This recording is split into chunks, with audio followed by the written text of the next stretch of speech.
Hello and welcome to another episode of the PropSwap podcast. We are your hosts, Ian Epstein. And Luke Pergande. And we are also the founders of PropSwap, the first marketplace to buy and sell sports bets. Thank you so much for joining us this week. We've got another great episode for you. We will break down NFL Week 8. But first, of course, we will start with the World Series. The Rangers have a 2-1 lead at the time we are recording this after taking Game 3 in Arizona. A lot of big sales to talk about. Another back and forth series. We discussed last week that this was involving two long shot teams, and so when you have two long shot teams in a championship, it's gonna spell good things for the secondary marketplace. So first one I will jump into. Was a paper ticket from a customer who has not sold a lot of tickets with us, but every time he does, I feel like they're just heaters that he comes with. So before the season, this customer placed a $50 bet on the Diamondbacks to win the World Series at 120-1 odds, and then prior to Game 1 of the World Series, he sold that $50 ticket for $2,100 on PropSwap. That is a 41x return for the seller.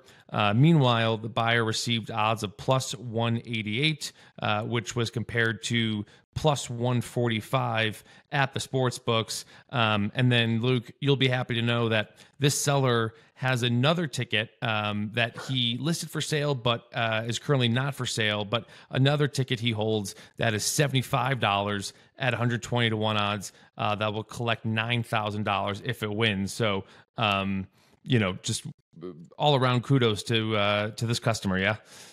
Yeah, he clearly is taking advantage of our "Go for Two" slogan, where you make two tickets on the same team, and you can sell one as the playoffs progress, and then free roll the other ticket for some additional upside. And I was going to say, even though he's not using us a lot, you mentioned that when he does use us, it's a heater, meaning he's making a ton of cash from us. In this case, a 40x return.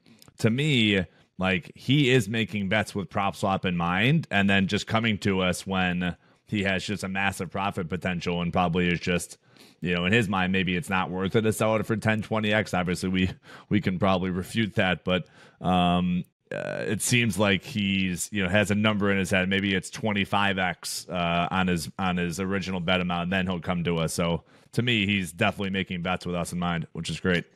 Yeah, no, it's funny when I was typing up what we're going to talk about today and going through all these sales, I was just looking at that ticket and I was just like, man, bet the D-backs before the season even starts at 120-1. I mean, look, you could be the most in tune baseball bettor out there. Like, that's a crazy bet to make if your plan is just to, without PropSwap, that's kind of a crazy bet to make. But to your point, you got to imagine that when he makes these tickets, he's making with PropSwap mine. That's why he's making multiple. He's putting them in smaller increments, right? So instead of making one bet for $125, he made one for 50, one for 75, and I don't think it's a coincidence that once his $50 ticket sold for $2,100, he then removed the other ticket off the marketplace, probably just to say, okay, look, I made $2,000 of profit right there, and I'm going to let it ride on the other one for $9K. I mean, at least for now. Yeah. Yeah. I mean, look, we had our picks last week. I thought the D-backs could do it. I still think they can do it. We'll see. They're obviously in a hole here.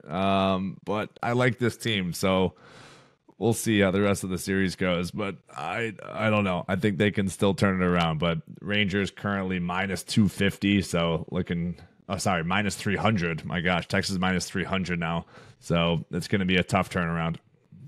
Yeah, I mean, look, by the time people hear this, I'm guessing 4 games, maybe in 5 games, will be in the books by the time you're listening to this. I'd be shocked if the Rangers go into Arizona and win all 3. So I think, I think it's very likely that they're going back to Texas with Rangers up 3-2, and as the D-back showed in Game 2, they can win anywhere, right? So, like, honestly, I was maybe I'll look as we're going. I'd be curious to see if there's odds on like just the odds of this series going 7 games, like not necessarily who's going to win in game, who to win in 7 games, but I would be curious to see if there's a prop on this thing going 7, because I think that's pretty likely.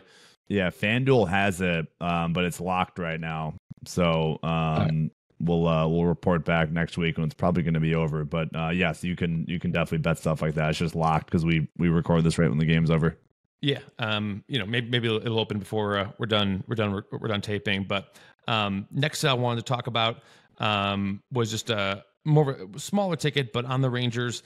In June, a customer placed a $150 bet on the Rangers to win the World Series at 14-1 odds, and then prior to Game 1, sold that ticket for $13.84, an over 8x return for that customer.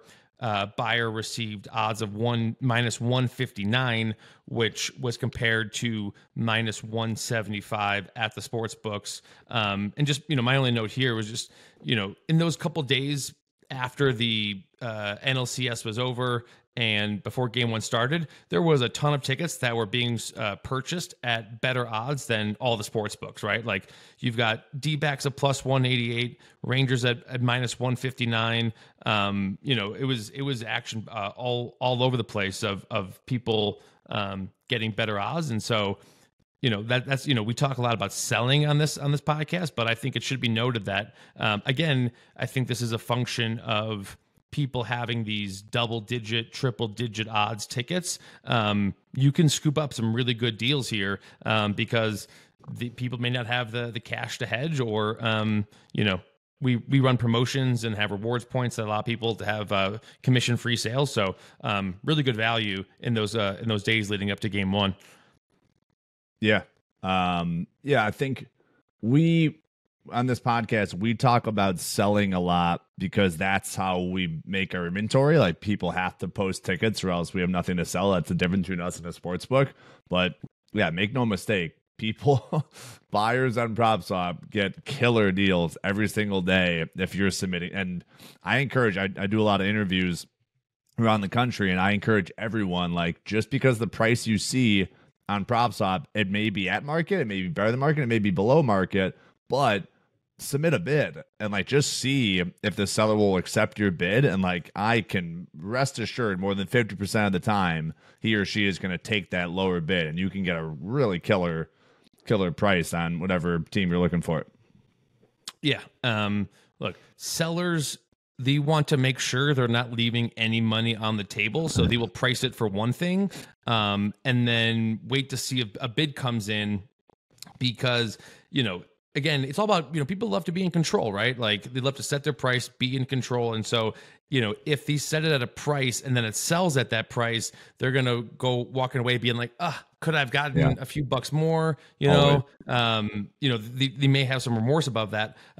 But if they click accept on that bid, then they feel better being like, you know what, like it was presented in front of me and I clicked accept, and, that was the highest bid that came in before the game started. So I feel good about that. So to your point, I always encourage people to submit bids, because you would be shocked at the willingness of a seller to accept a bid.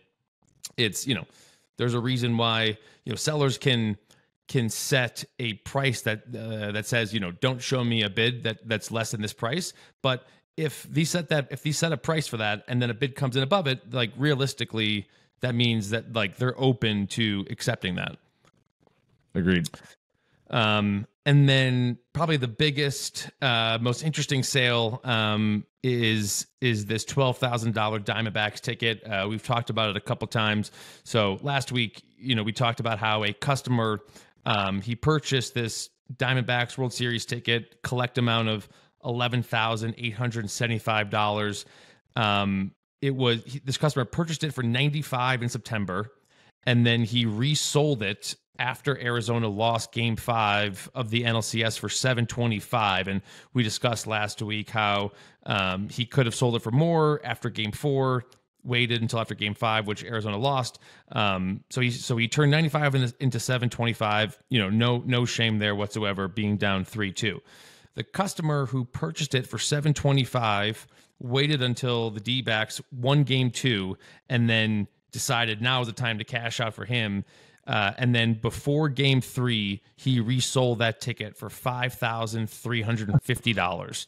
So an over 6x return, and about a $4,500 profit in just 1 week, turning 725 into 5350 all on PropSwap, buying and flipping. And then meanwhile, the buyer who paid 5350, he received odds of plus 122, which was better than every sports book prior to game 3. I mean, I saw deep backs as low as plus 105 at PointsBet, plus 110 at Caesars. The best number I saw was plus 118 at FanDuel. And this buyer on PropSwap got plus 122. So, obviously hindsight's 2020. Deep backs lose game 3, but once again, just a great story all around there. Yeah, and those prices you're quoting are if you're in a legal betting state. Remember that we are active in some non-legal betting states, so get even better pricing. And obviously, we are legal. We've of course talked to the respective regulators to make sure that everything is on the up and up. So if you are in a state like California or Texas or Florida where you don't have access to DraftKings and FanDuel, check us out. That price may be the best you got.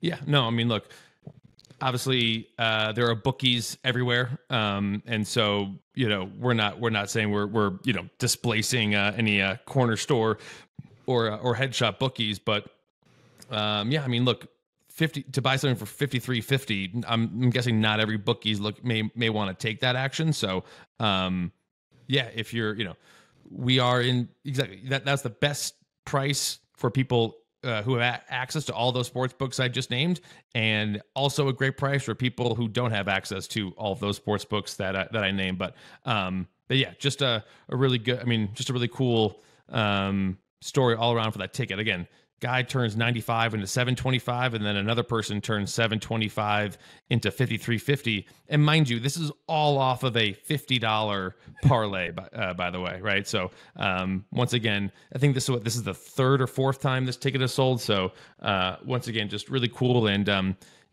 could not have asked for a better World Series where it's 2 long shots, even matchup, back and forth. I mean, to be 2 games in and basically be a coin flip. Pretty close game in game 3. So definitely excited for the rest, the rest of the games to come.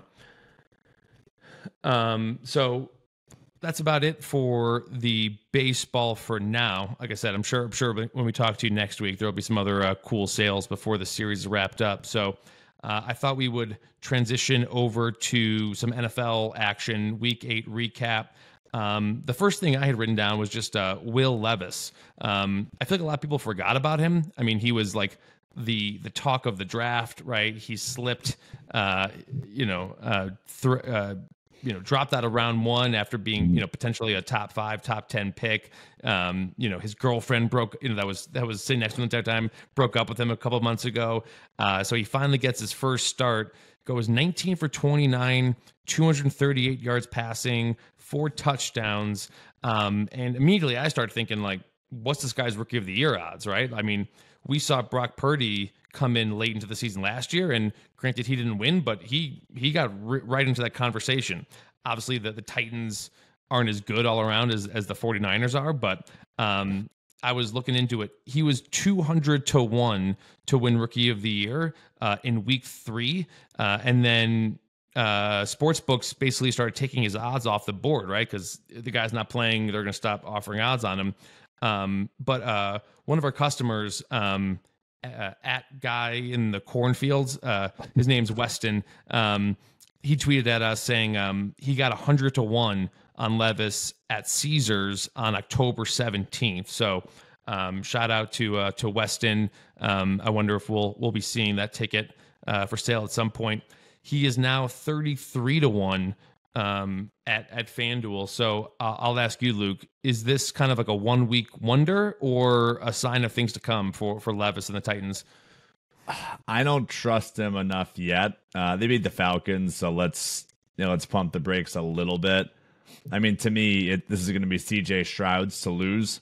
And then Puka Nacua coming up really close second. Now, the Rams getting the doors blown off by the Cowboys doesn't bode well for Puka. I would think that they just continued to stink, that's not going to bode well for him, as opposed to the Texans, which are outperforming expectations. Most people thought the Texans would be the second worst team in the league, and they're doing a little bit better than that with a record of 3-4. So, I think it's gonna be one of those two guys. And then Jahmyr Gibbs is having a excellent, middle of the season here. Once David Montgomery comes back, I think he'll fade out. So I think it's mostly CJ Stroud's to lose. But yeah, if you got a Will Levis ticket, to me, like, I would sell that immediately. Like this week, I would sell that. Yeah. So you mentioned something about CJ Stroud's to lose. Granted, obviously, Stroud's going to have played, way more games if he stays healthy. That's always an if. For sure. Big knock on wood there. Mm-hmm. Say again? Big knock on wood there to stay healthy, for sure. Right. He's got to stay healthy. But the other thing, too, is CJ Stroud doesn't have DeAndre Hopkins or Derrick Henry, right? Like, there are more, the Texans, I've been betting on them. I staked them a couple weeks ago for AFC South. But they do not have the weapons that the Titans have. Obviously, there was rumors of Derrick Henry being traded. If he's not traded, then the Titans have a way better offense. And so, I mean, the fact that it took this long for Hopkins to get his first touchdown reception of the year. Oh, was that? Wow. Yeah. So obviously, I think defenses will now, as they get film on Levis, they'll start to game plan for him a little better. But I would say that number is probably going to come down. It's going to come down lower than 33-1. It's really easy for a quarterback to win this award. So I think he's got a few more good games in him, but it will be interesting to see if Stroud can maintain that minus 145 favorite lead he has right now. Definitely a story that we'll be watching as the season progresses. And then just, by the way, jumping back for a second, odds are now back up on the total games.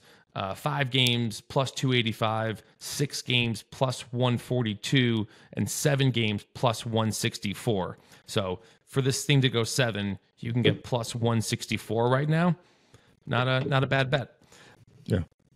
And if it is 3-2, heading back to Texas, obviously it will be 3-2 someone, but maybe you can throw a hedge on whoever is up 3-2 heading into game 6.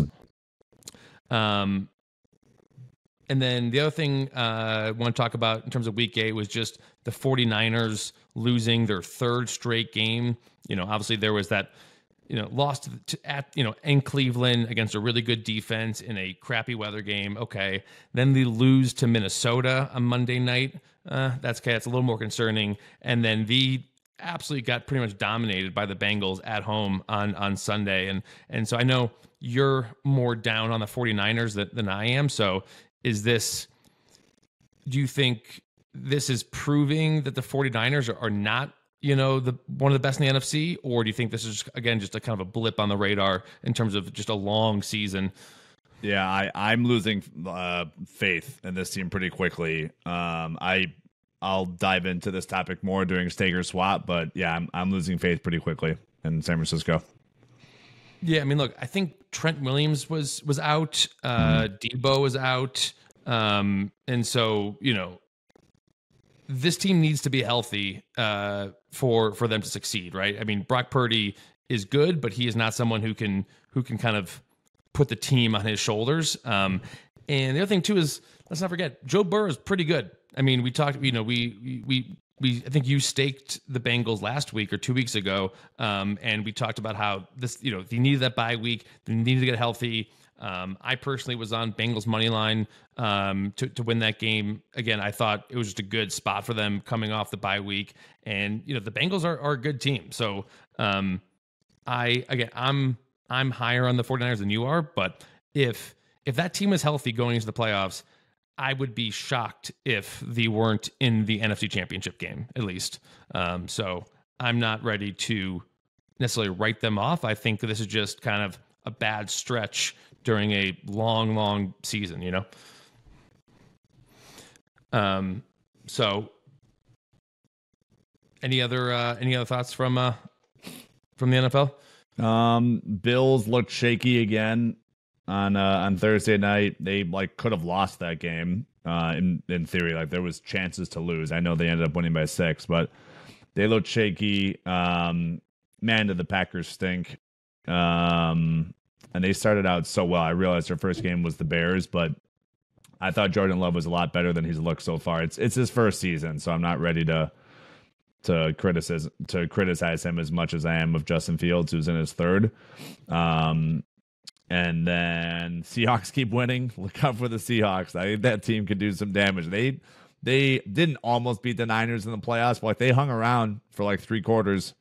And then Chiefs Chiefs just had a clunker. I think Patrick Mahomes was ill, so not going to look too much into that one. And then lastly, Ravens, probably a little look ahead game. They only beat the Cardinals by 7. Yeah, they should have dominated the Cardinals, but just had a great win last week and probably were just sleepwalking. I mean, they were dominating the Cardinals, and then I think it was kind of a miraculous backdoor cover by the Cardinals. But you brought up the Chiefs. Late news that Mahomes was sick. Swift Taylor wasn't in attendance, so obviously we know that how that affects Kelsey's performance. But do you think that the lack of weapons in Kansas City has kind of finally caught up to them? I mean, right now, they're still the favorite for most regular season wins. Mahomes is the favorite for MVP. I'm pulling up the numbers here because Mahomes has 15 passing touchdowns compared to 8 interceptions this year. That is not a great touchdown to interception ratio. Meanwhile, Russell Wilson, 16 touchdowns to 4 interceptions. Mm-hmm. Right. So, I was kind of scouring the MVP odds. I don't see Mahomes winning a back-to-back MVP with the lack of weapons, that touchdown interception ratio. So I was, could be, I think this could be Hurts here right now at plus 350. Also Lamar at plus 600. I thought it was interesting, but do you just count on the Chiefs they're going to get that round 1 bye and be in the AFC Championship game? Yeah, I still trust him. I trust Andy Reid immensely. I argued with him about his time in Philadelphia before he kind of found success in Kansas City. I'm a huge fan of his. Huge fan of Mahomes. Huge fan of Travis Kelce. We've joked about this on the pod many times. I think Joe Buck, whoever was calling the game, made a reference to it too. Yes, teams are game planning for Travis Kelce, but he's literally just too smart and crafty to find openings in the zone. So yeah, I just trust those 3 immensely, Travis, Patrick, and Andy, that I think they'll figure it out. And look, they played this Broncos team 3 weeks ago. They're just sleepwalking through this. And like I said, Mahomes seemed like he was ill. Yeah. And by the way,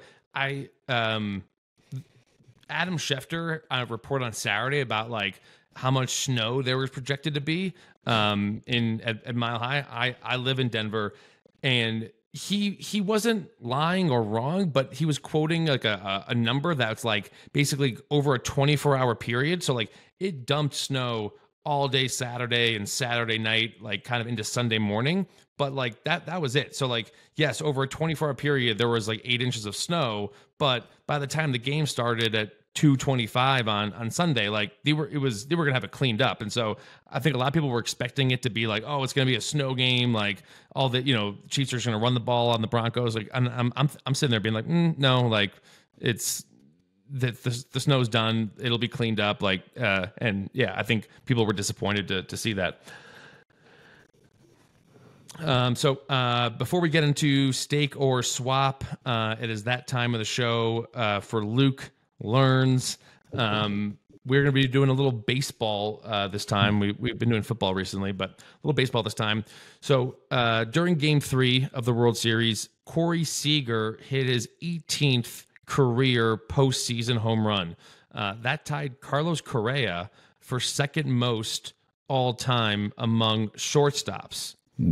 Who is the leader for most postseason home runs by a shortstop?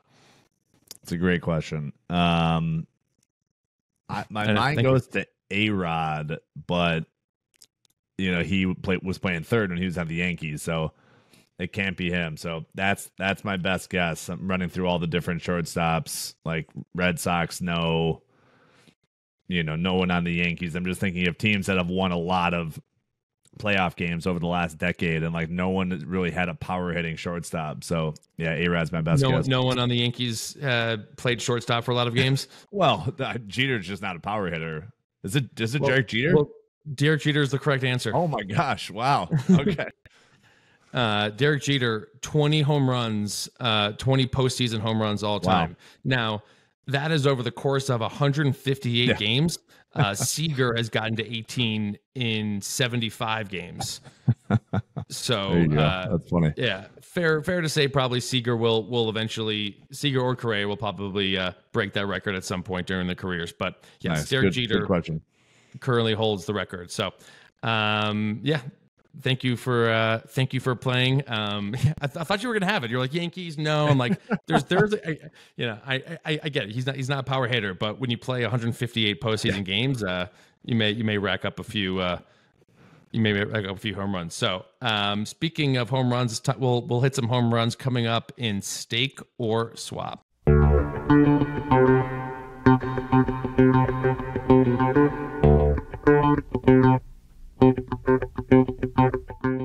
First up, we'll be talking a little college football going out west. Oregon Ducks to win the college football championship are currently 14-1. I will go first. I am staking Oregon at 14-1. They are coming off of what was going to be probably their hardest remaining game on the schedule at Utah, and absolutely crushed the Utes on the road. In a place that a lot of teams have lost over the years. Oregon currently third in the country in yards per game. Bo Nix is first in the country in completion percentage. He has a 21-1 passing touchdown to interception ratio. And it's not just all offense. Their defense is 14th in the country in points allowed. Their two toughest remaining games are USC and Oregon State, both at home. Autzen is a really tough place to play. And then, if they win out, they control their own destiny. If they win out, they would go to the Pac-12 championship and most likely face Washington in that game. Obviously, we all know that Oregon lost to Washington, but only by 3 after some questionable fourth down calls. This would be at a neutral field. I would like Oregon in that spot, and they're currently the favorite to win the Pac-12 at plus 110. And so, if you believe that they're going to win the Pac-12, I would strongly think that a one-loss Pac-12 champion that lost at Washington would make it to the college football championship, to the playoff. And at that point, you could flip it for probably 3.5 extra money, right? And that's compared to their plus 165 to make the college football championship. So you would make more money betting 14-1 right now and then selling it before the playoff than you would just betting them right now to make the playoff. So for those reasons, I'm staking Oregon at 14-1. Yeah. I guess inside information on Utah, bring up in a sec, but yeah, I will stake Oregon as well. I've been on the Ohio State train for a few weeks now. They are plus 750. So if you give me double the money on Oregon, I'll take that. I think both of those two teams would get into the CFP, but like I just said, you'll make 2x the money if you take Oregon versus Ohio State. You'll only get half of that. I do think Ohio State would beat Oregon, but point of this exercise is, hey, find a team now with lower odds, and then you can sell once they get to the CFP. So I would stake Oregon. The inside information on Utah, I was going to say, yes, Oregon did beat Utah, but like no Cam Rising. And apparently he is cleared to play, but he's just not because he's going to the pros.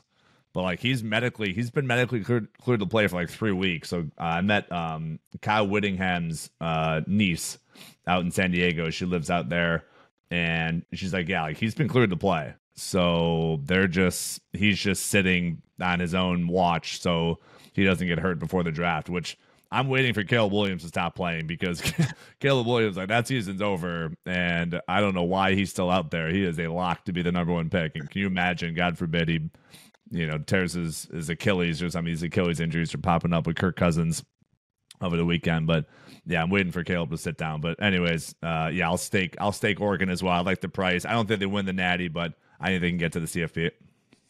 That's interesting. I mean, two things. One, I think Caleb would still be the number one pick, even if he did get hurt. I mean, the guy is, pretty, or maybe number two behind Drake May. And the other thing too, you mentioned about Ohio State. There's no one on Oregon's schedule that is going to a game as tough as at Michigan. So if Ohio State loses to Michigan, they will not make the Big Ten championship game and probably won't go to the playoffs. So that's I would like Oregon over Ohio State for those reasons. So next up, staying out west, we'll be talking once again about the 49ers. Kind of dive a little deeper. Currently plus 550 right now at DraftKings to win the Super Bowl. Luke, we will start with you first. Are you staking or swapping the 49ers? Yeah, I'm swapping this team at plus 550. They are the second best team according to DraftKings right now, and I do not agree with that in the slightest. We've been making some jokes about the Niners odds for the past month. They were down to plus 350 a few weeks ago before the aforementioned losing streak. I don't get it. I think the Lions at their peak can beat them. They've looked sluggish the last 2 weeks, so they need to get it together. I think the Eagles would beat them. My Super Bowl pick was in the beginning of the season, the Bengals versus the Eagles. So I fully believe that the Bengals could beat the Niners, and obviously they did over the weekend. Yeah, I get it. Trent Williams didn't play, so like that should be factored in here. But like injuries are part of the NFL, and this happens every single year that star players get hurt. And the Bengals D is third worst against the run, and then they're still bottom half against the pass. So like if you can't contain those guys without Trent Williams, like you have larger issues. So the offensive line is a problem.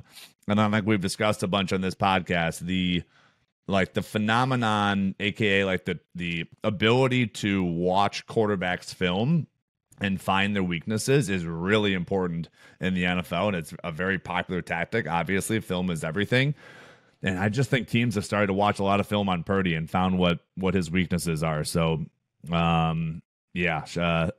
shout out Dennis Green. I don't think SF is who we thought they were in his rant after losing to the Bears back in 2006. But I would be swapping them in plus 550. All fair points, but I'm staking the 49ers at plus 550. Look, this is what we do, right? We buy low, right? So the 3 straight losses.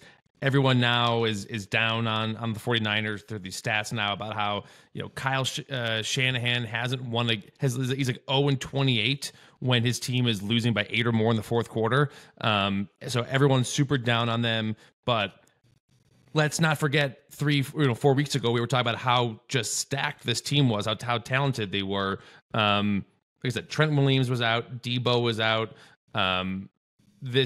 You can't look at the team moving forward, if they're not going to have those two guys. Yes, injuries are a part of it, but assuming that they get those guys back, Debo and Trent Williams, Christian McCaffrey is about to set the record for most consecutive games with a touchdown. I've seen this team win too many games against good teams, just smash the Cowboys and I like the Cowboys. So we could look back later this season being like, man, they were 5.5 to 1, 6 to 1. Like that, those were great odds. This is what we do. We buy low. And so I'm staking the 49ers right now, coming off a 3-game losing streak, because you got to buy low in order to sell high. So that will do it for this week's episode. Thank you so much for listening. If you have any questions or comments, please feel free to tweet at us at PropSwap or send us an email, info at propswap.com. We will be talking a little basketball, NBA, coming up the next week or two after we wrap up the World Series. So be on the lookout for that. Make sure to subscribe, leave a rating, and we will talk to you next week.